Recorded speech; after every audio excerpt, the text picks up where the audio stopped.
In this video, we're going to find relative minimums and relative maximums given a graph.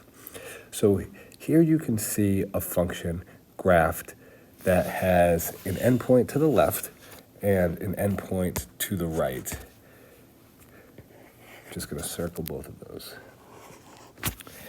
Now, we are going to be looking for relative minimums and relative maximums. And I stress the word relative because these types of minimums and maximums cannot occur at an endpoint.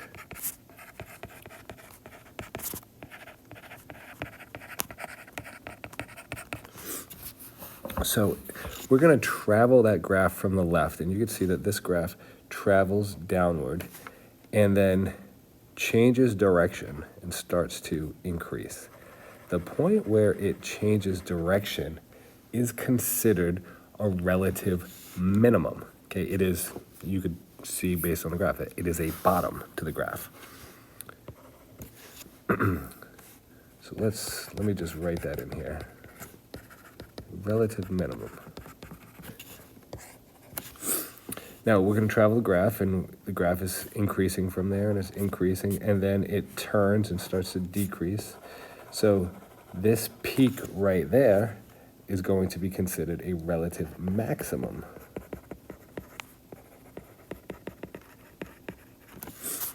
We're going to travel a graph, and again it goes down, decreasing, and then changes direction and starts to increase. So that is another local bottom or relative minimum. So we have two relative minimums, and then the graph continues to the endpoint to the right. So we have found all the relative maximums and all the relative minimums. And now that I'm on that point, let's just bring up absolute minimums and absolute maximums. So the absolute minimum is the lowest point on the function. And we could see that the lowest point is going to be this point right here when x is 1.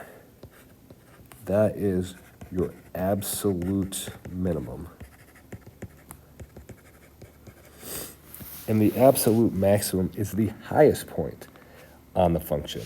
And that point is the endpoint to the right. So an absolute minimum or absolute maximum can be an endpoint, whereas a relative minimum and a relative maximum cannot be an endpoint.